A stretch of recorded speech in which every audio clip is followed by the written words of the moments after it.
as you can see, I am logged into my Ingram Spark account. I will assume at this point that you have created your account from the previous module.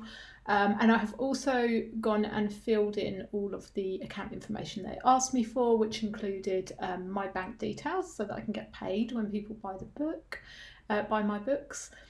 And I've put a card on file just ready to pay for the setup fees and things that come along. I have also, as in the previous section, purchased my Isbn so that I am ready to set up my book. So if you're at that point too, let's get going and add our new title. So this is the homepage on Ingram Spark, as you can see, and I am just going to walk you through the process while I add my book. So I'm going to just click add a new title. I mean, it's really just quite straightforward, following along with what's on screen. For now, I am just going to choose a print title because I do not yet have ebook files ready to upload. So this particular video is just going to focus on adding your print title. So, I mean, it's pretty straightforward. We just add all the information they ask for. So my book is called The Perfect Gift. No subtitle. Language is English. I actually have prepared my short description and long description in advance so that you didn't have to watch me typing all of that out. So I'm just going to paste my short description in. So this is just, as it says, max 350 bytes, means characters in computer terms. Just a really simple one sentence, one line kind of summary of your book there. And then in the longer description, you can go a little bit more into it. I mean, not much longer. I actually start with the short message, even in the long message, because it shows up on various sites when you use the distribution partners like Amazon, etc. So it's good to just get it all in there. So scroll down to the full description and pop that in there. Actually, it is exactly the same text that I'm going to use on the back cover of my book, so you can do the same thing. Keywords. So I am going to add some keywords like kids book,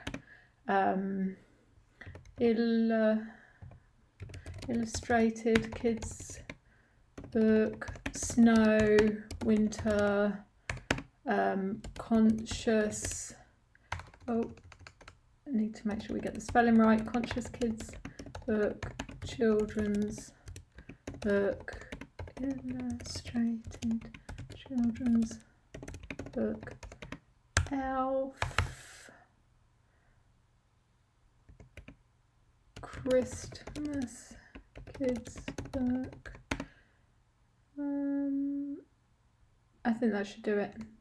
So just pop in some keywords and key phrases that are relevant for your book, for if people are searching. It will use those on the distribution sites like Amazon and Barnes and Noble, etc. Series name and number. I am actually going to add a series name and number to mine. This is only relevant if your book is going to be part of a series or it's already part of a series. So my series is called The Wonderlings. And while they don't go in any particular order, it's just going to be a whole array of books in that under that title. We'll call this number 1. So then we've already added the full description. Just make sure I haven't missed anything there. Continue to step 2. Authors. So last name first. Mangoro, Linda, author. Now you might, if you are working with an illustrator, you will probably want to add them here, and I believe it will give you the option here we go, the option here to choose your illustrator, or any of these other, wow, it gives us lots of options. So if you want to give credit to anyone else for helping with the book in any way, or forward by someone, I mean, I doubt it for a kid's book, but you never know. So you can add them on there. Okay, continue to step 3 of 5. Getting there. So imprint, Creative Genie Limited. I put that in when I was setting up my Ingram Spark account, so it should automatically choose your imprint name that you chose when you were setting up your account. Subjects. So if we click on this little question mark, it will give us some more information about this. So content-oriented classification intended to guide shelving, categorization, merchandising and marketing. BISAC codes help signal to potential buyers, retailers, distributors and search engines what your book is about, the primary genres, topics and themes that matter. 1 code is required, but 3 is considered best practice. So that's good to know. So let's find 3 subjects that link to our theme. Let me just search for children's and see what comes up. Nothing. Kids. Cooking with kids. Okay. Christmas, because mine is a Christmas book. Okay. Juvenile fiction. I think I will add this one. And then I'm going to see if I can, now it's given me an idea for picture books.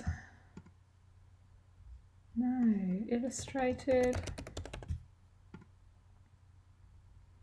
Okay, so one of my themes is about friendship. So let's choose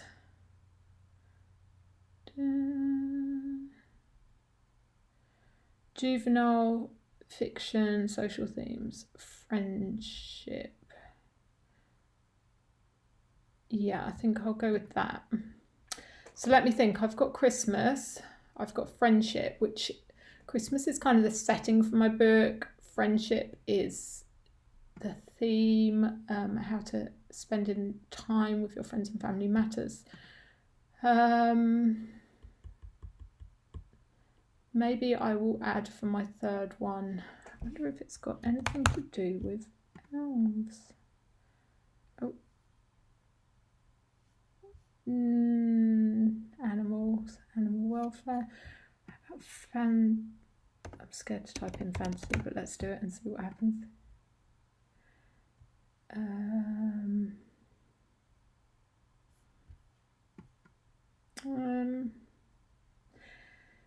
Okay.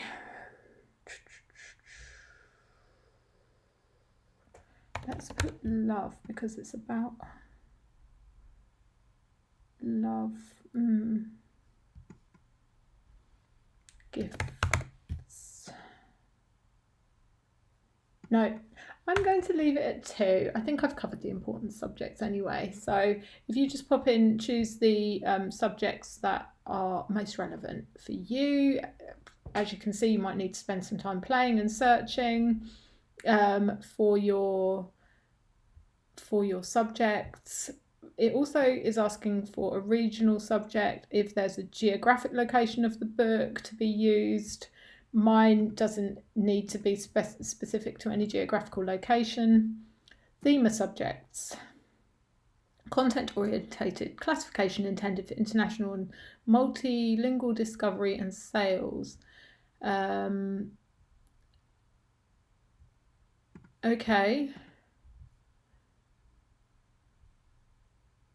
So it looks like this is a secondary theme that we can do. Let's go down here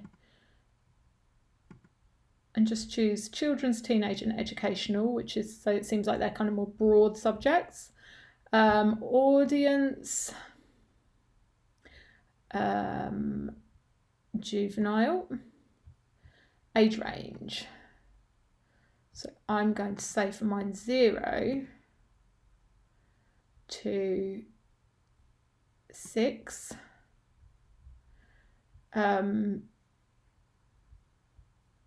Table of contents irrelevant.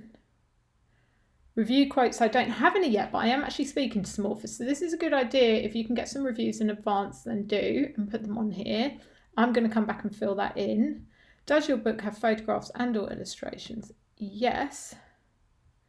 Indicate colour, black and white, and the number. So colour, and I'm going to quickly open my book and whiz through and count the number of illustrations because I don't know. So zoom out a little bit, go back to the beginning.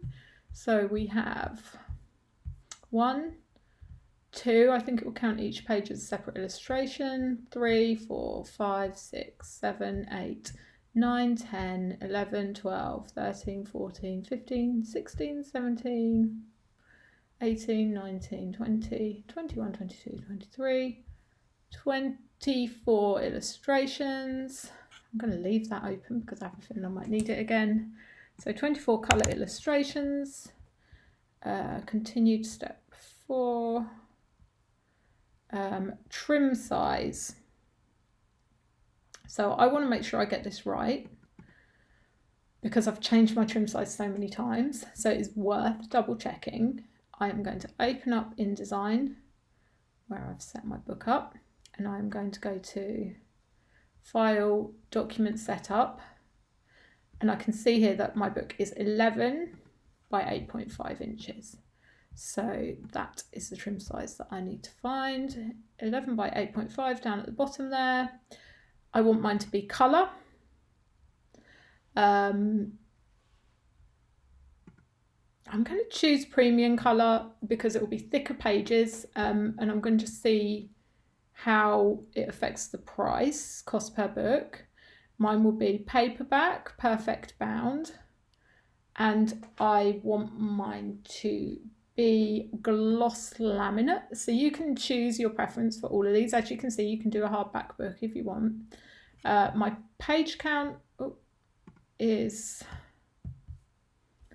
32. We're getting there. You're gonna have your book. Okay, right. So this is the tough bit.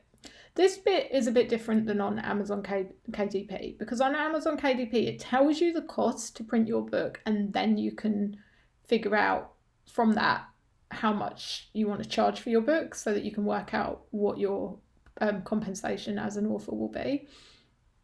Here it asks for you to give the price of the book and the wholesale discount and all of these things before you even know how much your book is going to cost to print, which is a bit backwards if you ask me. So I'm going to put some numbers in here, and it is changeable. So I'm going to put some numbers in, and then I'm going to go back and go as if I'm going to put for when I know the price that they're going to charge me per book to print and how much delivery will cost and so forth, I may come back and adjust these prices.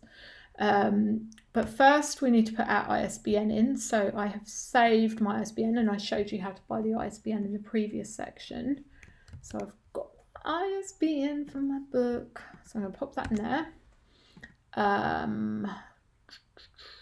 So I'll start with United Kingdom. I think I'm going to make it as a paperback children's book. I feel like I can't put it too much. I'm going to make it $5.99 for now, and I'll just do that across board. I don't really know how that interprets into the Australia and Canada pricing systems. Copy United States print retail price. Yes, let's copy that across to the Global Connect program. And we will go for a 55% retailer preference. Oh, so it looks like we need to make our prices higher because it's now telling me that my compensation will be minus $1.58. So, oh, this is a clever tool. It actually tells us over here. So let's do this one at a time. Let's start with UK. So if I made that $5.99 and I gave a wholesale discount of 55%, my compensation would be minus £1.79. So let me put other discount, and let's say we give a wholesale discount of the lowest it lets us, which is 35%. My compensation will be 0.6. So I don't want to, say I made the book $7.99 and kept everything else the same, my compensation will be 70p. I think what I'm going to do is go back to the previous section and see what those numbers look like if I don't choose premium colour. If it lets me undo that.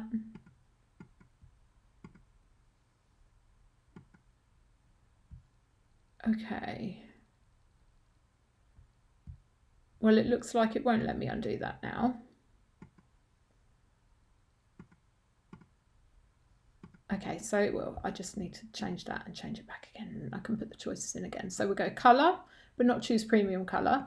Go paperback. As you can see, I am going through this myself for the first time in a while and seeing what's possible. Gloss 32. So everything else stays the same. Let's go back to this step. Did that change the amount I received? So if I put that back to $5.99,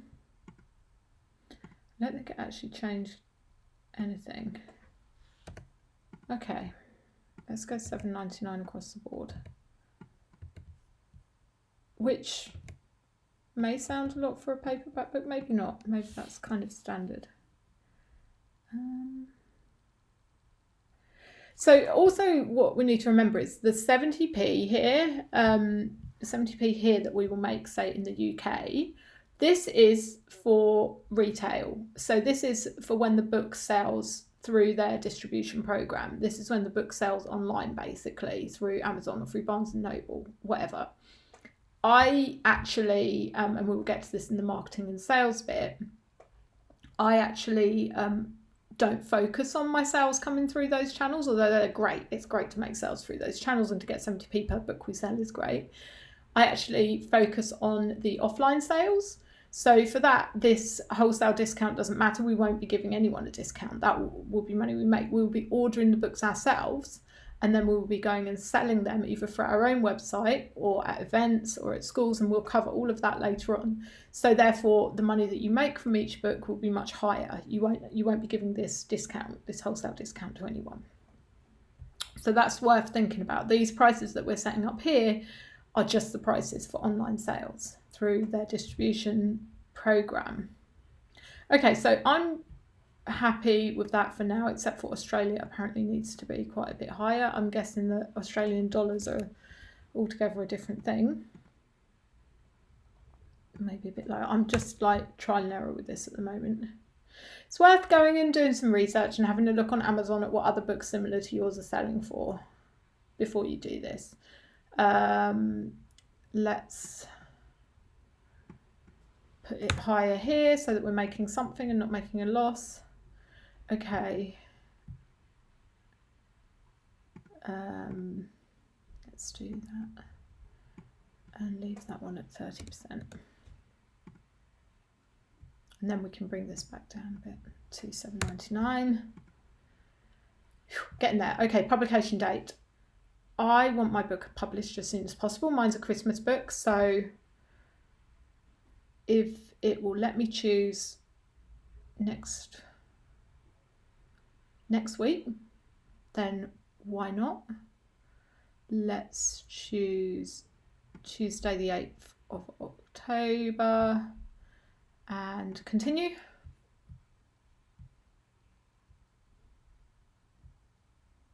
Okay.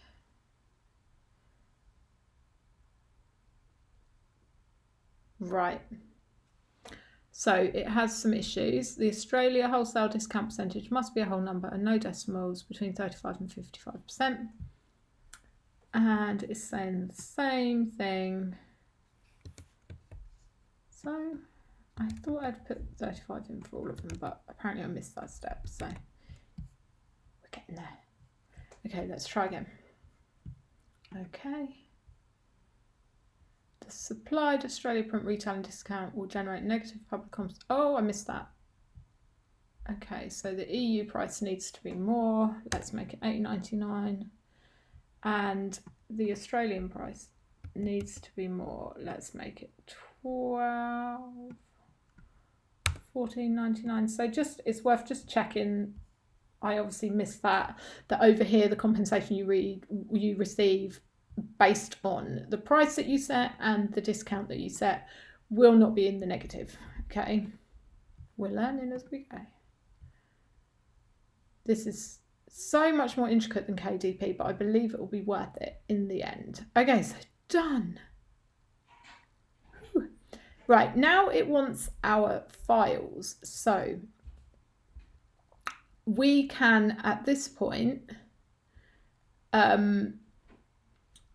pause and then move to the next section to create our print ready file and to create our cover file, which we cover in the next sections. And then we will come back and upload these files and we will be all ready to go.